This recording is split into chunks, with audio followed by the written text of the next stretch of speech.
साथियों, मैं बात बाबा साहब की एक स्टेटमेंट से शुरू करना चाहूंगा।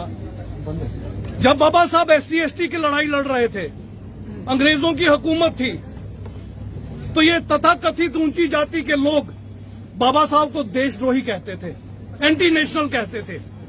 उन दिनों में बाबा साहब ने एक स्टेटमेंट दी थी कि अगर देश और मेरे बीच में कभी कंपैरिजन हुआ तो मैं देश के लिए मर मिटूंगा, मगर अगर कभी देश और मेरी कम्युनिटी के बीच में संघर्ष हुआ तो मैं अपनी कम्युनिटी के लिए मर मिटूंगा, देश को बाद में रखूंगा।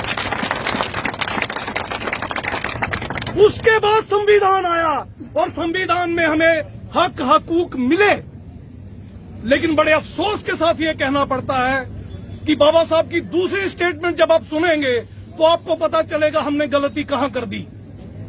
बाबा साहब ने कहा था संविधान कितना भी बढ़िया क्यों ना हो, मगर चलाक मक्कार और देशद्रोहियों के हाथ में लगेगा, अगर वो देश के ऊपर राज करेंगे तो संविधान सबसे बुरा साबित होगा। और अगर संविधान कोई बुरा भी क्यों ना हो, देश चलाने वाले लोग अगर देश के प्रति निष्ठावान, कर्मठ और देश के हित में काम करने वाले हों तो संविधान बढ़िया साबित होगा। एग्जाम्पल इंग्लैंड की देता हूं, वहां रिटन कॉन्स्टिट्यूशन नहीं है और दुनिया की बेस्ट डेमोक्रेसी है, क्योंकि वहां के रूलर अपनी कौम के लिए काम करते हैं या रिजाइन करके घर चले जाते हैं, देश को बर्बाद नहीं करते। अब इस साजिश को आप समझ लीजिए, साजिश है क्या? ऐसा नहीं है कि SC/ST OBC के बच्चे नालायक हैं, बिल्कुल नहीं है। IAS की पिछली 20 साल की लिस्टें निकाल लीजिए, रिटर्न में SC/ST OBC टॉप पे होता है।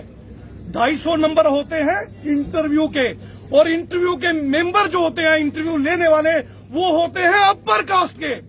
250 में से अपने वालों को देते हैं 200, 250, 240, और SC/ST OBC के कैंडिडेट्स को देते हैं 70, 80, 90।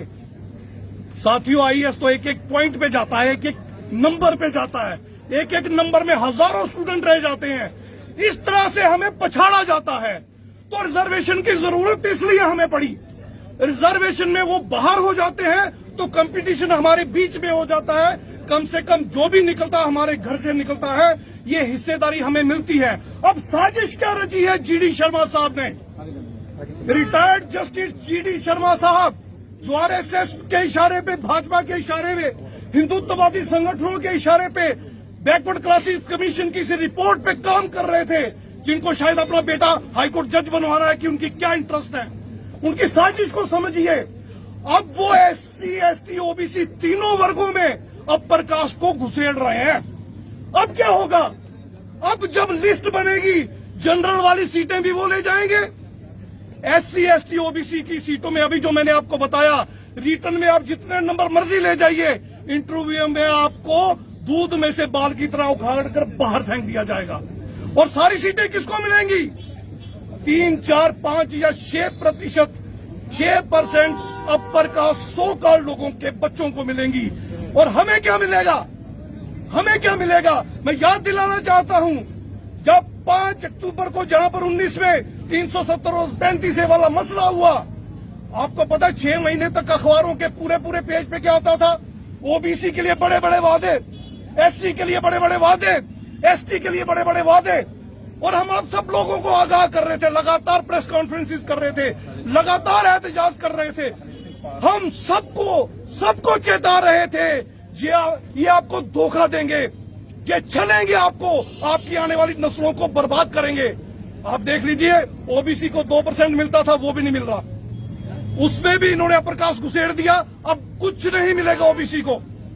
SC में भी इन्होंने कुछ ऐसी जातियों को इंक्लूड करने का फैसला किया है जो डिजर्व नहीं करती, और इसी तरह से पहाड़ी स्पीकिंग को ST में डालकर आपके हक पे डाका डालने का काम किया जा रहा है। अगर ये हो गया तो नोट कर लीजिएगा, 2023 के बाद जितनी पोस्टें ST की निकलेंगी जम्मू कश्मीर में, आपका एक आधा बच्चा आ गया तो मुझे पता नहीं, एक भी बच्चा आपका आप सीट नहीं निकाल पाएगा, याद रखिएगा।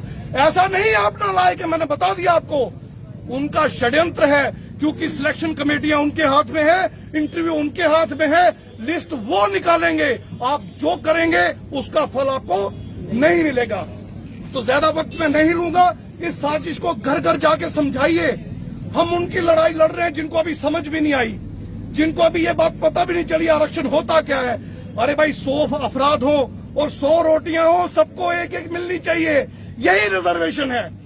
हम किसी दूसरे की रोटी नहीं मांग रहे, मगर ये 3, 4, 5, 6 जो है 100 की 100 खाना चाहते हैं, ये हराम की खाना चाहते हैं, हमारे हक की खाना चाहते हैं। ये हम नहीं होने देंगे, चाहे कुछ भी हो जाए।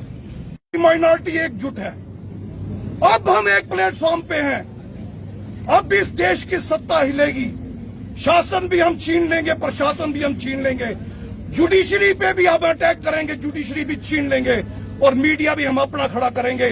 देश के साधन संसाधन अब हमारे कब्जे में होंगे, ज्यादा देर की बात नहीं। और जो आज आप हमारे साथ कर रहे हो, मैं वादा करता हूं, अगर आप नहीं सुधरे आज भी, तो सूद समेत आपकी नस्लों के मुंह पे मारेंगे, याद रखिएगा।